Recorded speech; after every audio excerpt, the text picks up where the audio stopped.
Well, good morning, everybody.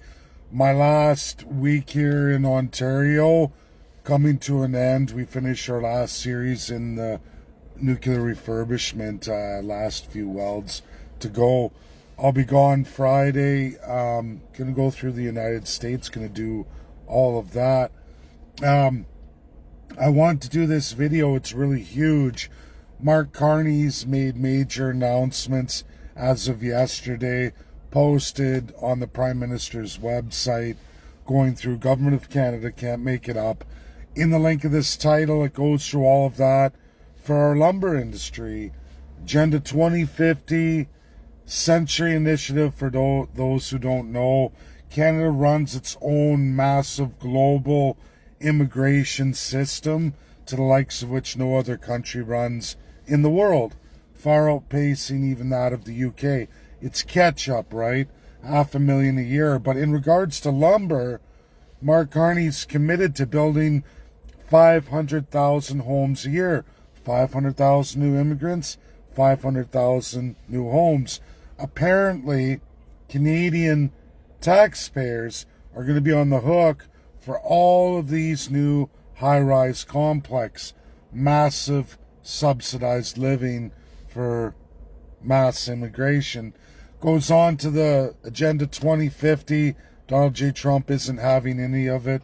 That is a goal for China. Sustainable development goals. That's a financial system of communism. It's been working very effectually for China, getting access to all these countries. A move Mark Carney is making clearly, stating very publicly, again in the link of this title, first link you click, the expected job losses in lumber versus the United States of America, who won't take anything outside of USMCA, nothing above for Canadian lumber. You're going to get hit with what? 35% tariffs. Everything above and beyond USMCA. Then the next on the link of the title is the interview with Pete Hoekstra yesterday. I released that last night. I spoke actually very late last night with Benjamin Ebley. I should have tagged him in this. But we went through this back in January. Again, I released the America First trade policy, which is right on the White House website. It was the first executive order President Donald J. Trump released. I shouldn't say first, second that day, but first day, Trump in power, first executive order. If you didn't read that major document, inside it is all of USMCA. I don't run in the blind. I don't go with baloney. And of course, they interview Pete Hoekstra. You can see the very fascist, very ignorant Canadian CTV interview, elbows up. And anyone who watches that outside of the realm of Canadian institutionalization, you really see the animosity, the how dare you, we are the superior Canadian, you will bend and capitulate to us. Why won't you move? Why won't you do this? Why won't you do that? And Pete Hoekstra, who I've met, now we didn't speak much before he was confirmed. I spoke at great length to his wife. She did all the talking. They were together, Parliament of Canada. They were already there. They were already going through Canada. And you know what? I've seen now and heard what I learned of them in first person. And, you know, he nodded, acknowledging what his wife was saying. And I wish, had I known that they were going to be he was going to be in the Trump administration, I would have spent the day with them. They wanted to spend the day and move on to the Canadian Senate. And of course, I walk fast, I move quick, and I'm like, you know, a very nice couple. And I even did a video, it's gone now, where I said, very beautiful couple, very nice, from the Netherlands. And of course, well, yeah, he was the ambassador to the Netherlands. But he knows what Canada's parliament is. At least his wife articulated that. They know. And last night, yesterday, he articulates all that very calmly, says the pieces don't fit. What is Donald J. Trump working on right now? A deal with China. As I've stated over and over again. And none of the Canadian media is telling you the cold, hard facts that our major trading partners, all of them that encompasses so much outside of the USA, have made deals with USA now to not invest anything in Canada for at least 3 years' time, meaning the entirety of Trump's remaining administration. There will be no foreign investment into Canada. Now, does it say that explicitly? No. What it shows in those agreements is how much they're committing and then some to the United States in those countries' foreign investment committed to the United States. That eats up all foreign investment to Canada, all of it. I mean, those countries have nothing left for Canada. It's all committed to the United States, signed, sealed, certified. And Trump, via Pete Hoekstra yesterday, live on CTV News, says Trump's working on China now. That deal's due by August 9th. If China capitulates, folks, you've lost a tremendous amount outside of the USA foreign investment into Canada, meaning all we're left with effectually is the United States of America. Very little in, when we look at this $450 billion annual economy, very minimal for Canada, very minimal. There's like nothing that's of these other countries that we're going to get trades deal with. No, it's not going to happen. India is $100 billion out of that $450 billion economy. Not effectual, nothing. That's less than 0.26% of Canada's overall investment. That's India. Yet we give so much to India. They have such a huge trade surplus with us. We're in major deficit. And I went through that video. I went through how much your crown is making financially through India and all of its ties to the Commonwealth, those chartered banks, crown corporations, but yet the primary sector, the everyday Canadian, has lost hard in manufacturing in many primary sectors to India. Jobs, all of it. But that's not a big deal, right? As long as the crown's rich. We look at India and how it's situated, a massive poverty class, very few rich, but when you're dealing with 1.5 billion people, coming on to that, I think they're 1.2 right now, but the birth rates. But when you look at 1.2 billion people, even when you have a 1%, that's huge. That's more than the population of Canada. Very, very scary. And Donald J. Trump highlights all that. He's going to go now and try to push and make this China deal. If China capitulates in the same realm of European Union, Japan, South Korea, Canada will only effectually have the United States left. And then it's going to be at the beck and call of the United States where Canada's going to be. You will give this, you will give all of that, or you're done. You're done. And really, Canada can't make those capitulations. They can't. Not without massive changes that I don't see the government of Canada or any of those 10 provinces doing. And if you think the government of Canada is the only crown bad guy, you're sadly mistaken. I showed you just in nuclear armament of highly enriched uranium ore by the megatons. We've been doing this for coming on 10 years now. Coming on 10 years. Signed it 12 years ago. First shipments went in 2015. First thing India did was launch ballistic missiles, testing nuclear missiles. They don't sign or ratify the testing treaty banning that. They don't sign the non-proliferation agreement. They're a BRICS nation. Yes, they're in the Commonwealth, but they're going their own way in contravention of the Allies of World War II. That's working for them under the umbrella of Russia. They're able to hold their own. because USA isn't going to take on Russia. And of course, they also have an umbrella under the UK, which Canada shares. Canada says, we're going to do this. We don't like Russia there, but yet you're arming all of Russia at the same time. Just like we support Palestine, yet we're manufacturing mass amounts of bullets that are used by the Israelis in the Palestine conflict. It's all the same. Going back to, this is traditional Indian land, this is traditional of this reserve, band's land, blah, blah, blah. Yet those people are either unceded or living on less than 0.34% of Canada.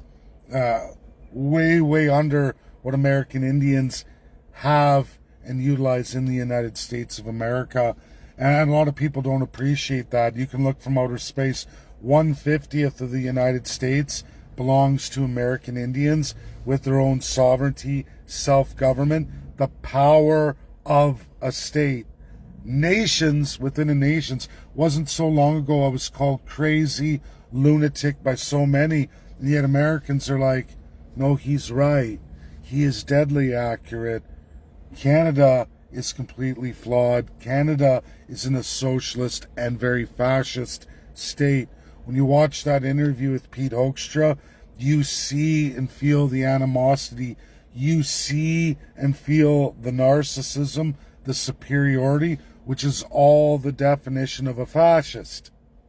And then it's all hunky-dory, and you can see the blood boiling over China. And Pete Hoekstra calmly, and hey, you know what? We're moving on with China.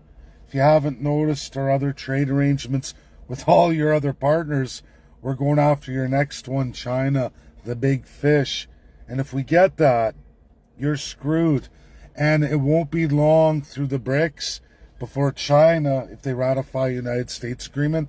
How long until India decides to ratify an agreement too? Because they're heavily reliant on China themselves. And they'll say 130 billion USA relationship, 120 billion Canada relationship. And remember, USA's 10 times their size. But for India, looking at that, like, which one do we sacrifice? Well, it's not hard to figure out. If China sacrifices Canada, makes a deal with USA, India will follow suit. They're in the BRICS together. I really like what a lot of people have been posting. A lot of people are getting it. Yeah, the UNSC. If you don't understand the UNSC and how the world works since 1945, which is a vast majority of Canadians, they're never ever going to see these things coming. Your propaganda media is articulating things that just aren't true, are not in the realm of what the world is and where we're going. And so many don't see it. It's sad, it's scary, it's the truth. So that's my video, folks. Please share, get it out there. Canada going like this, we're making massive detrimental decisions.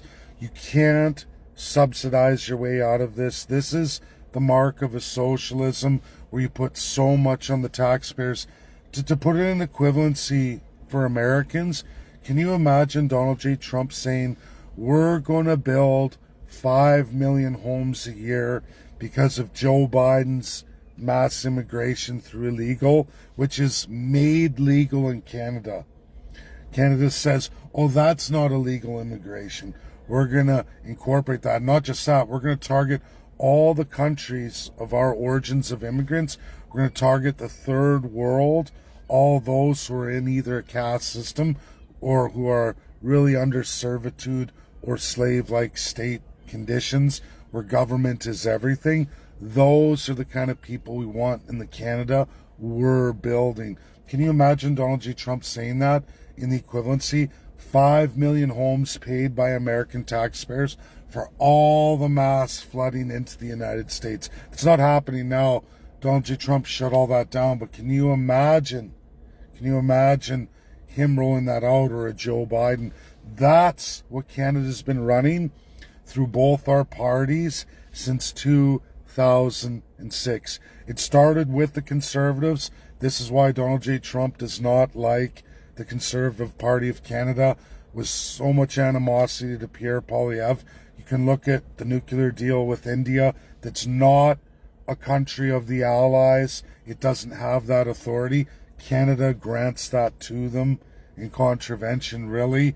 And these things are all going to come to play, especially if USA, again, wins a deal with China. We'll see. It's coming one way or another in the next 3 days. And Canadians and 51st Staters, you better pray that China does make a deal, because if they don't, it's going to be Canada shifting in that direction, dragging things out longer, but propelling us towards that BRICS system where, well, what's it going to be? We're going to be transforming into a communist state.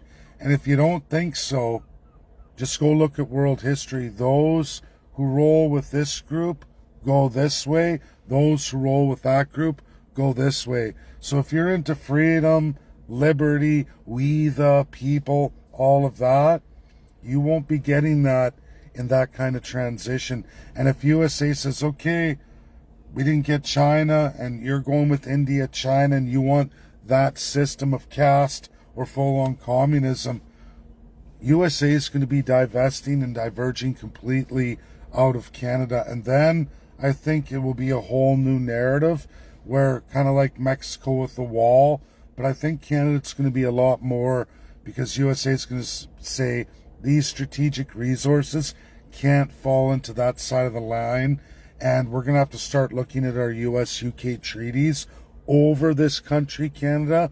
And President, again, for those who don't understand, constitutionally in the United States of America, it's President who has full control over ending treaties unilaterally, and there's nothing anyone can do about it.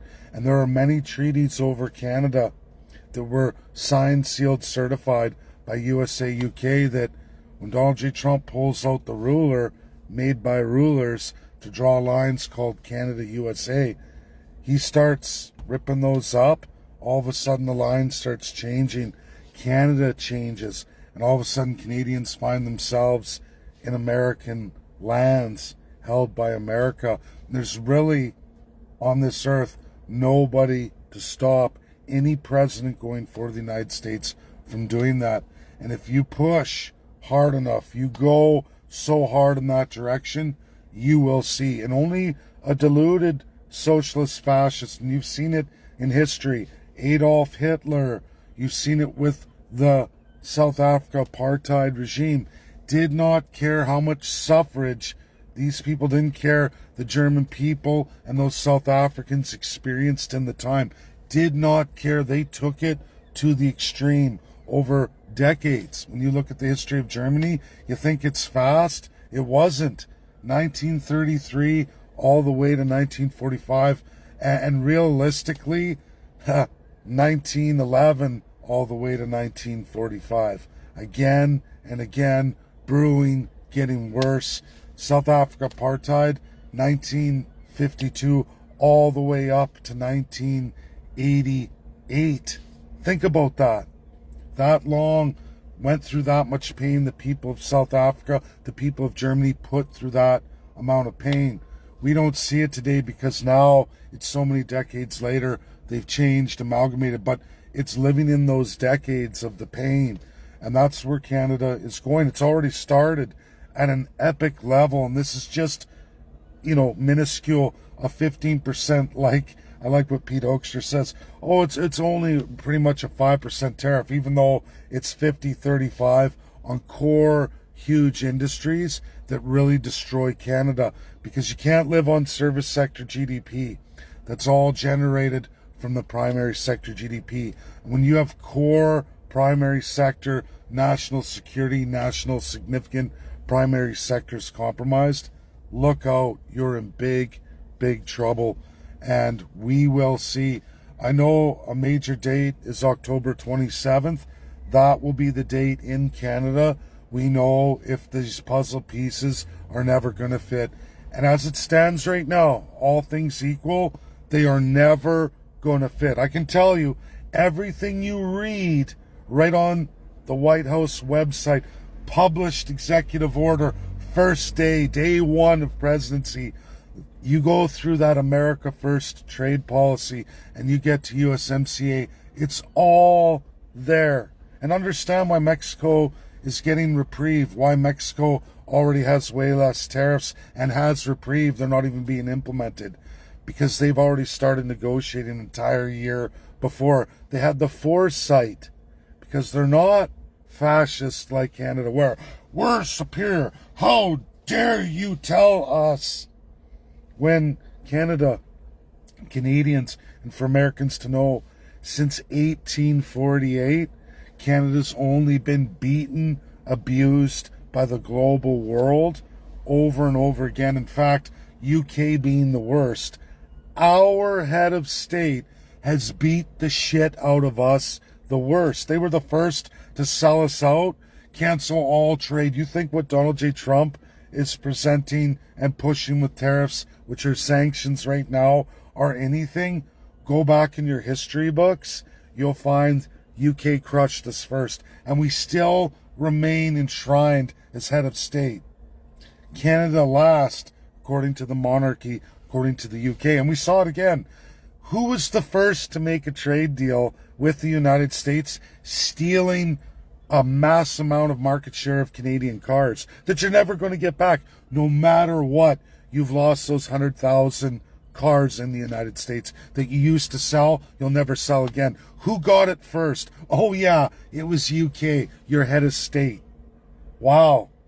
Does that not scream, we need constitutional convention? We need it now.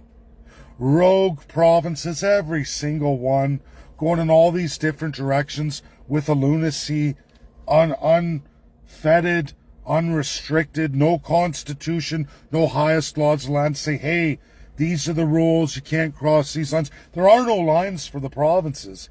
They just go do-de-dum-de-dum-de-dum. Sign this, we're going to do that. Yeah, we're going to go to this country, we're going to do that. Did you see all the premiers running to the USA? And Donald J. Trump's like, 51st state of Canada, fuck off. I will not talk to any of the children of Canada. Fuck off. Here's your offer, Carney, or whoever you have in power. Figure it out, or don't. You'll have a new trade relationship. Top 8 countries in the world, worst scenario possible. There you are, Canada, number 4. And if USMCA, folks, if USMCA is gone, which I think it will be, not renewed by October 27th, all things added, we're in for major pain. Unbelievable pain, and unbelievable payments are going to be going to the coffers of the United States from Canada, and Canada not selling sweet tiddly too. What nobody's telling you is global multinational businesses, American and even other multinationals from around the world, they will drop Canada to have those market access to the USA. They'll say, nope, we're staying on the USD, we're staying on that global access, sacrifice Canada. It's better to lose 3% than to lose 40, 30, 80 in some scenarios. They will drop Canada like a dead weight. This is what people don't understand. And these businesses are already, whoa, we got to make shifts, we got to make changes, we got to let all this go. And it will become far encompassing as people get alerted to, if they don't have a trade deal, if that's not renewed, we're tits up here in Canada. At least this is a losing business venture, and now we're subject to USA's foreign eyes on everything we do globally. We don't want that pressure. We don't want that kind of pain in our businesses. Buy Canada. Canada trying to produce stuff, you won't be able to get on those shelves. You'll be too expensive. And this is why it was Canada, the 51st state, all along. And Trump's saying, listen, you can't make the changes. We know that. We can make those changes as the federal government over you. And this way you can enshrine a state constitution, keeping all that sovereignty for the first time in your entire history. It's a reset right back to British North America, where you, the people of Canada, get to make a decision to build your own sovereignty, your own system within the framework of a state, where sovereignty for Americans is found. Sovereignty is not found with the federal government of the United States. They're a check and balance and a safeguard for those 50 states, for the sovereignty of the American people at the state level. Something all provinces could have codified in Canada, been there since day one in provincial constitutions, outlined in Part V, Section 58, and then articulated point by point, Section 92, all the way up for some provinces to 143. Mass amount of our Constitution, way more than the federal. And yet not one premier of a territory or province ever wanted to do that or is ever going to do that. Civil rights, we the people, property rights, water rights, resource rights. No, they're mine. My power, my authority. I'm the superior human being, just like their federal counterparts, and they go on. Again, if you missed the interview, the link's in this title, the YouTube, go watch it. See how calm as a cucumber Pete Hoekstra is, and see how, don't you understand our superiority? Don't you know who we are? We're Canada. We deserve everything. You deserve nothing. Okay? Makes no sense. Makes no sense. And you can see it in the reaction. I'm going to enjoy my trip. I should be launching here before the weekend hits right across the United States. I'm going to try to visit 6 states. I still have 18 to do. I mean, I got Hawaii. I still got Florida, which is sad. California, I'm going to try and hit on this one because I have a presentation, a promise I do, and I do want to go to California for my first time. It's actually the home state of my ancestors. So my immigrant ancestors who came on a boat came to San Francisco. It was my great-great-grandfather, and he was American first, and of course came up to Alberta. 2 brothers split ways, parted ways. One went up to Alberta. It's like, if I could rewind the clock, stay in California at least, you know.